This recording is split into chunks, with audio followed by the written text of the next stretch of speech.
Today I'll talk about Southeastern United States chiefdoms, and in particular, I'll talk a little bit about Kofitachequi in central South Carolina.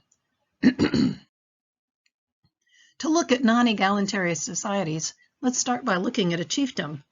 That is, a society that is ranked and hierarchical, but is still kinship-based, like egalitarian societies. Archaeology is our main source of information on life in chiefdoms in the southeastern United States. The Mississippian period, from approximately AD 1000 to 1540, or European contact, refers to southeastern societies with a similar social system, iconography, and religion.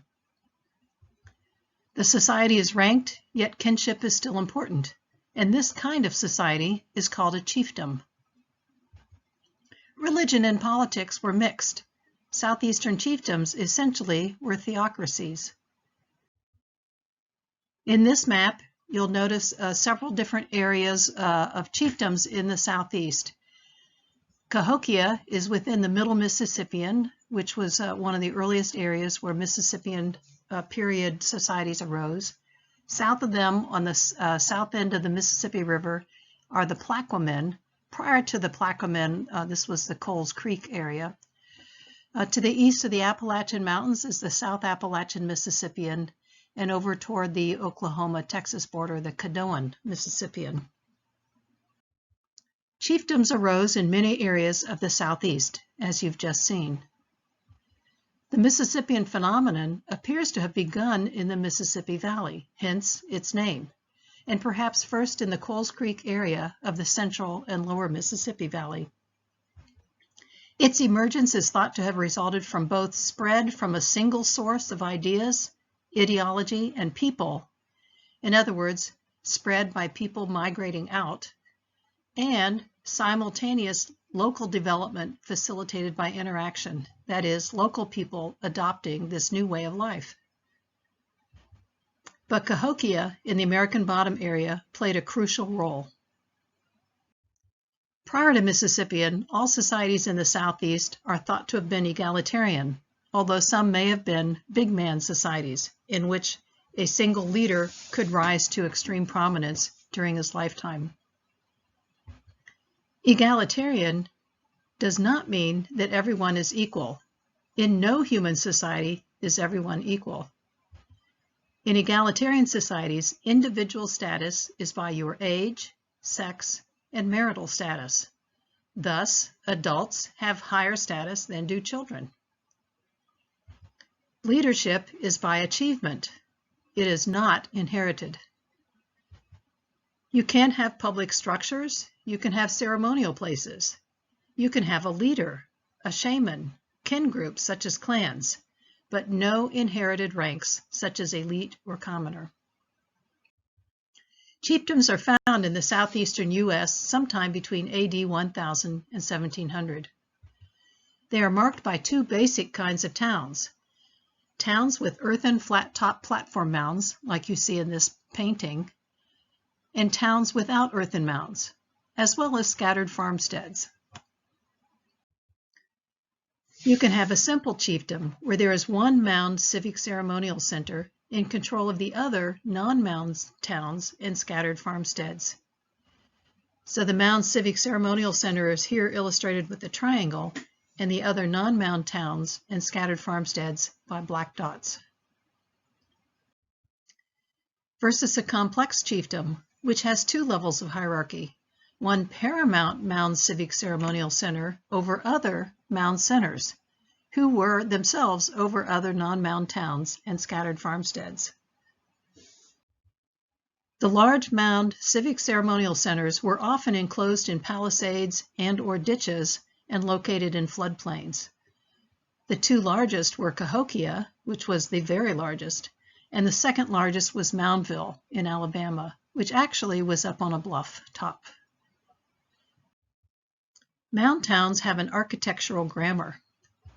One or more mounds around a plaza with a central pole, structures around the plaza, and perhaps a palisade around the mound precinct or around the entire town. Chiefdoms were ranked societies. people were born into one of two ranks. They were either a commoner or they were an elite. At the top of society were the elite, from among whom a chief could be chosen. This triangle is meant to represent the number of people in each rank. So at the top, very few elite. At the very tippy top, the chiefly elite, followed by the ruling elite. But by far the majority of the population down at the base of the triangle were the commoners. I'll talk about the chiefdom of Cofitachequi that occupied central South Carolina and was visited by early Spanish explorers like Hernando de Soto.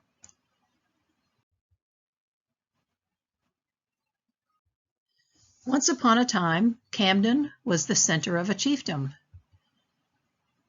During the Mississippian Period, from about AD 1000 to 1700. We know from Hernando de Soto's records that it was named Cofitachequi, and that at times its capital city was also called Cofitachequi. One of the big questions is why and how a society changes from egalitarian to hierarchical or ranked. And we face that question in looking at the beginnings of Cofitachequi. Did the local people change their society, or did some other people move in?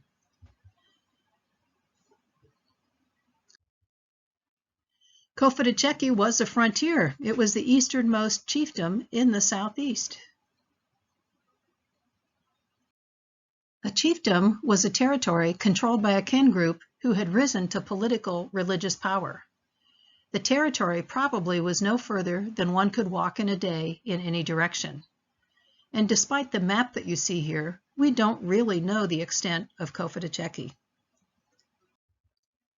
Chiefdoms were ruled by hereditary chiefs who also controlled religion. Chiefs most often were men, we think, who inherited their position from their maternal uncle. Southeastern chiefdoms were matrilineal, with inheritance passing through the female. Here you see a female being carried on a litter, which, from the historic records, chiefs during important ceremonies were carried on wooden litters like this, and later buried on them. Thomas Nairn, who was the South Carolina Indian agent, noted in 1708 that the savages reckon all their families from the mother side, and have not the least regard who is their father. For this reason, the chief's sister's son always succeeds, and never his own.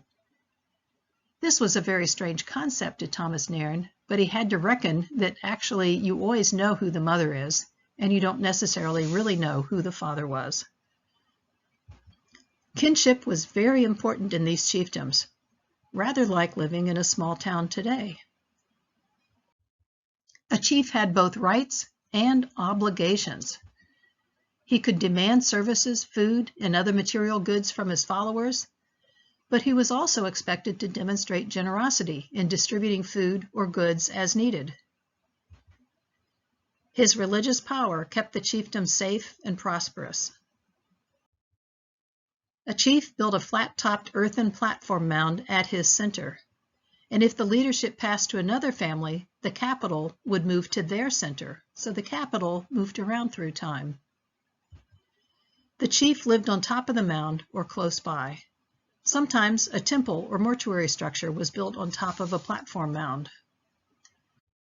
It appears that many of the mounds got their start at the funeral of a chief.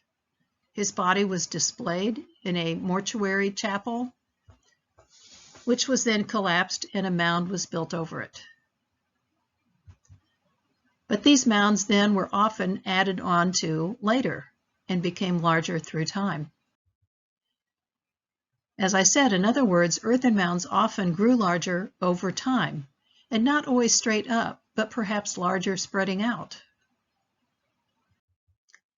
Mississippian mounds were the center of societal rituals, used by theocratic leaders to symbolically reinforce their powers. Both public and private rituals took place at these platform mounds. So, for example, if you were down on the plaza, you could see who got to go up the steps to the mound top. But perhaps there was a screen around the top of the mound, or a structure, so you didn't know what actually went on inside the screen or the structure. Chiefs or priests sometimes live on top of the mound. And some of the platform mounds, as I said, began with the display and then burial of a chief. Mounds were part of actively constructed ritual landscapes. And the building of these earthen mounds was not only architecturally important as a means to serve a subsequent purpose, that is, holding up a temple or a mortuary structure or a chief's house, but the act of construction itself was a ritual process intended to serve its own religious and social purposes. Thus, a mound created a ritual and sacred place, but also building the mound was a sacred ritual action.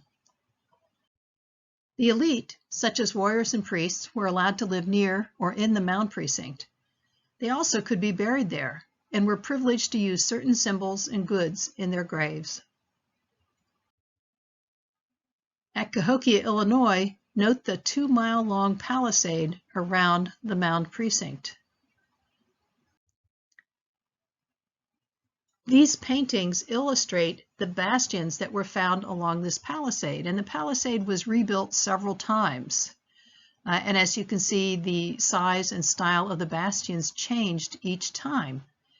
But this illustrates to you what is a bastion. And so this illustrates a palisade or a wall that was defensive against other people.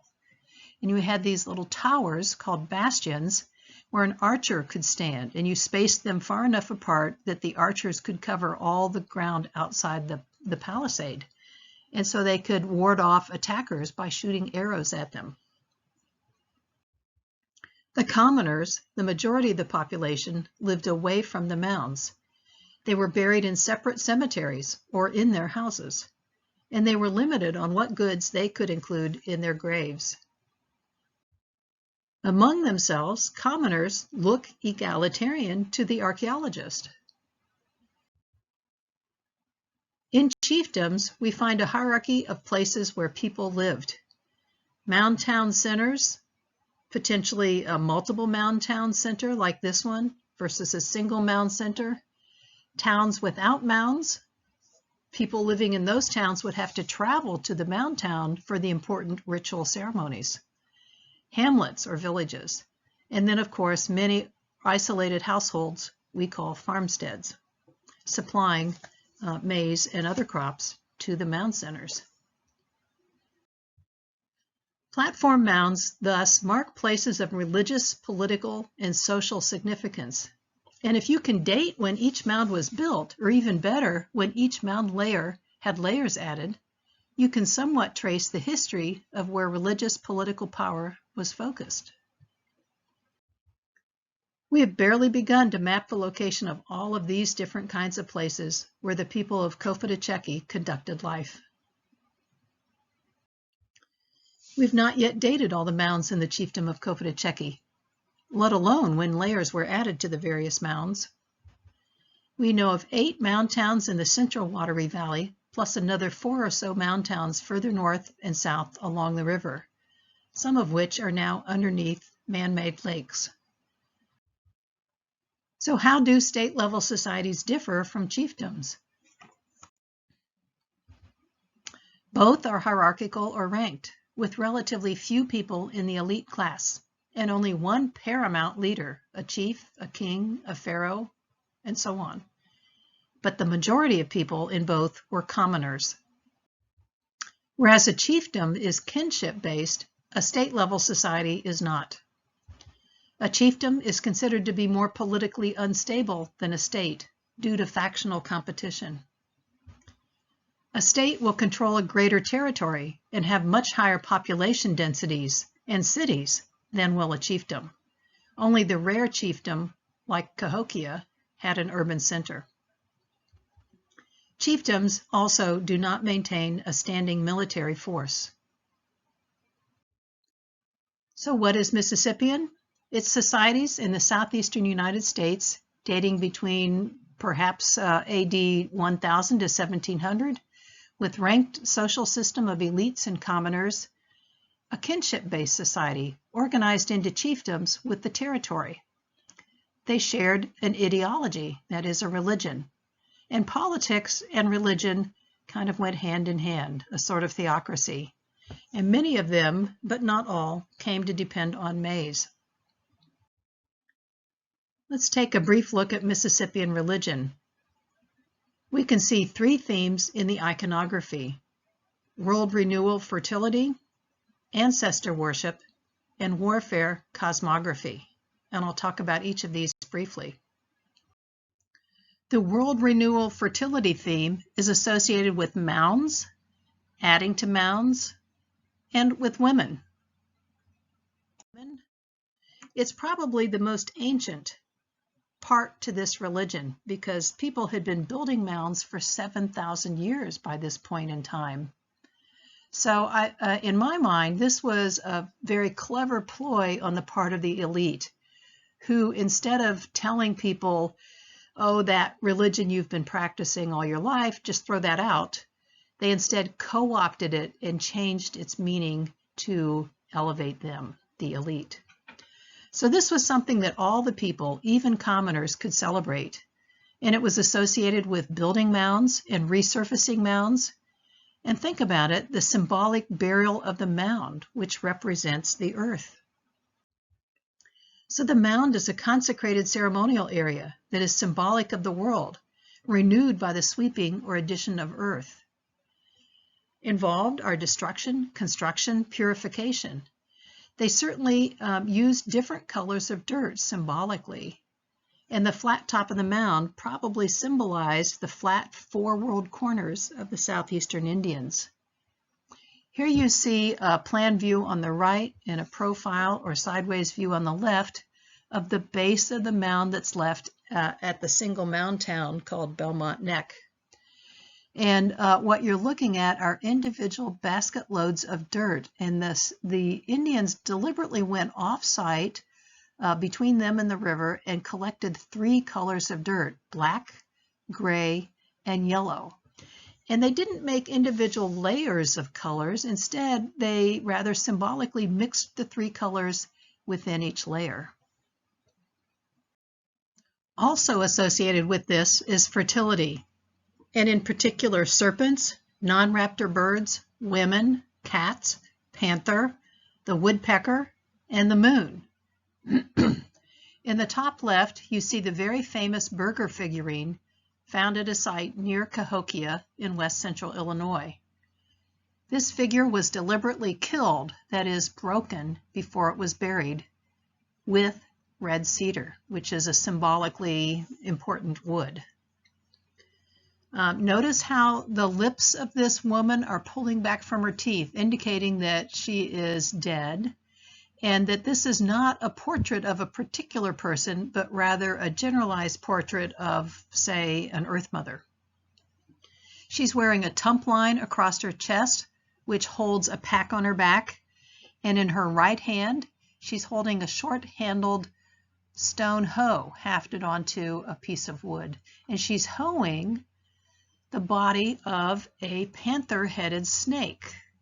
And the panther head is back around the other side. And the snake tail and the pack all kind of become a squash vine back there. So it's just loaded with symbolic ideas. The woman on the right, we believe, might be grinding maize, but enough of the figure is missing, it's difficult to tell, and difficult to tell exactly the full symbolism of what she's doing. The second theme is ancestor worship, and it's associated with the elite and priesthood. So priests maintained charnel houses on tops of mounds where they took care of the chiefly elite dead bodies. And on the right, you see an etching from Theodore Debris after one of John White's watercolors. I believe the original watercolor is lost. All we have left is this etching. But it's showing these priests maintaining the dead bodies of the former chiefs. And evidently they skinned them, dried the skin and carefully stuffed them. And then to keep the insects and such out, they maintained a smoky fire underneath. So kind of a grisly scene to see these dead, preserved bodies. They also made ancestor figurines out of stone, such as you see here, wood, or ceramic. And both male and female are shown with highly conventional poses. So on the left, you see a female, and that's how women normally sit. And on the right, you see a male. And again, notice the lips pulling back from the teeth. So these are not portraits of individual actual people. They're really a portrait of an ancestor figurine, a mythic ancestor figurine. And these two stone figures are from Etowah in northwestern Georgia. They're about 3 feet tall, and you can see that they used to be painted, and some of the paint, some of the color still adheres. The third theme is warfare cosmography. What does cosmography mean? It refers to kind of the mythic legends about the beginning of their society, some of their, the myths that tells the story of how their society began and lays out some of the rules and stories. It's limited to the elite, and the items are very well made with display value rather than utilitarian value. This object on the right is carved from a very large, or etched from a very large shell, like a whelk shell. You can see the 2 holes at the top where it could be worn around the chest, around the neck on the chest. The art is otherworldly or mythic, showing a layered cosmos. And these probably represent charter myths used to reinforce ritual and the status of the elite. Now think about it. If you have a myth, it's a story. And I've heard historic myths from a friend of mine, and they last like 50, 60 minutes. So there's a lot of action going on. People move around, or the figures. And so one of the issues that iconographers face is trying to figure out which of these are different scenes from the same myth. And are there any historic vestiges of that myth left that we can interpret it? And as you'll see, trying to figure out where they are also is an issue. But you can see that many of these figures on these items were combinations of humans and birds. So look at this. These ones have bird feet, they have wings, they have antlers on their head. It's interesting to look at the clothing that they're wearing. These items are frequently made of exotic raw materials. So these are found in inland, say in Tennessee, and yet they're made from whelk shells from the Gulf or Atlantic coast. Or here are some repoussé copper on the right. So typically they show figures on things like repoussé copper, marine shell gorgets. The gorget is the object you would wear around your neck and would rest on your chest, and on shell cups. So from what we can tell, Mississippian cosmology divided the universe into 3 parts: the above world, the beneath world, and then where we live, the middle world. And the 3 worlds are connected by an axis mundi, which can take the form of a tree or a sacred fire in its smoke. Hence, why smoking would allow a shaman to connect between the different worlds. So supernatural beings and shamans can travel along the axis to the other worlds and communicate with those other beings. Here's a modern-day artist reconstruction of what this could look like. So you see the above world, which is a place of order and harmony. The beneath world, which is a place of chaos and death. And the middle world, which is this world, a flat plain floating on the sea.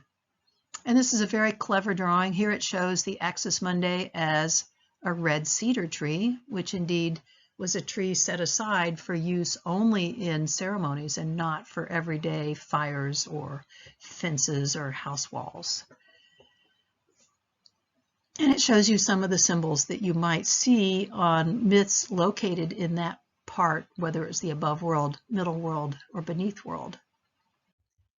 So in scenes from myths, sometimes the various symbols can identify which realm of the cosmos you're in at that point in the myth.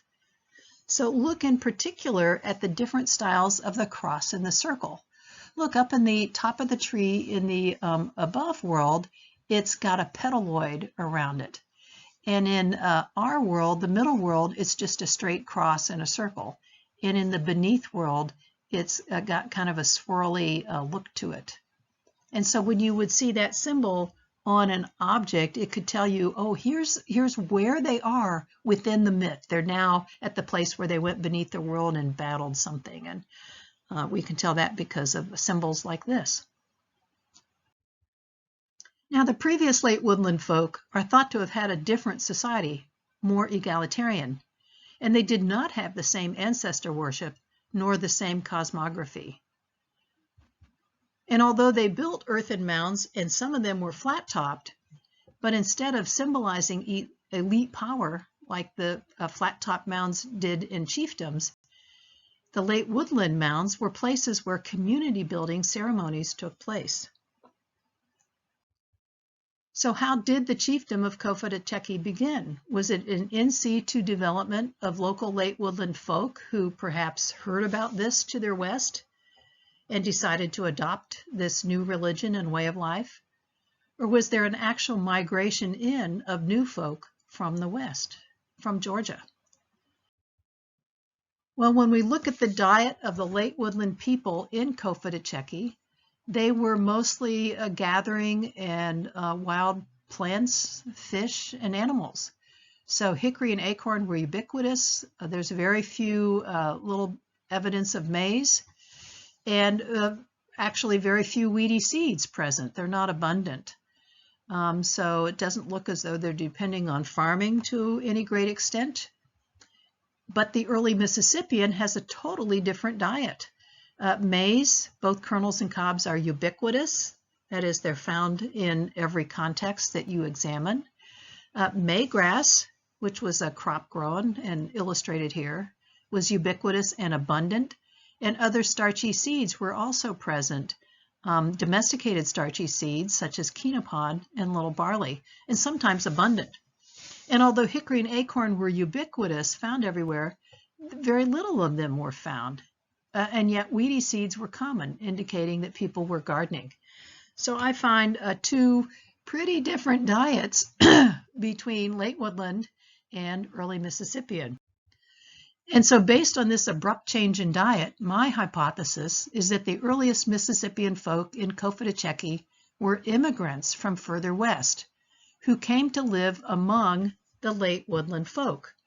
So that at the same time, for a while, we had two very different societies living somewhat side by side, and eventually melding into one society, chiefdom. The earliest known mound town in Cofitachequi was isolated in a bend of the river, and it was set back from the bank of the river. So if you were canoeing down the river, you would not see the temple on top of the mound, unlike the later mound towns whose mounds were adjacent to the river, and as you canoed down, floating up above the treetops, you could see the temple. I mean, how wondrous was that? But this earliest mound town was in a hidden, defensible location.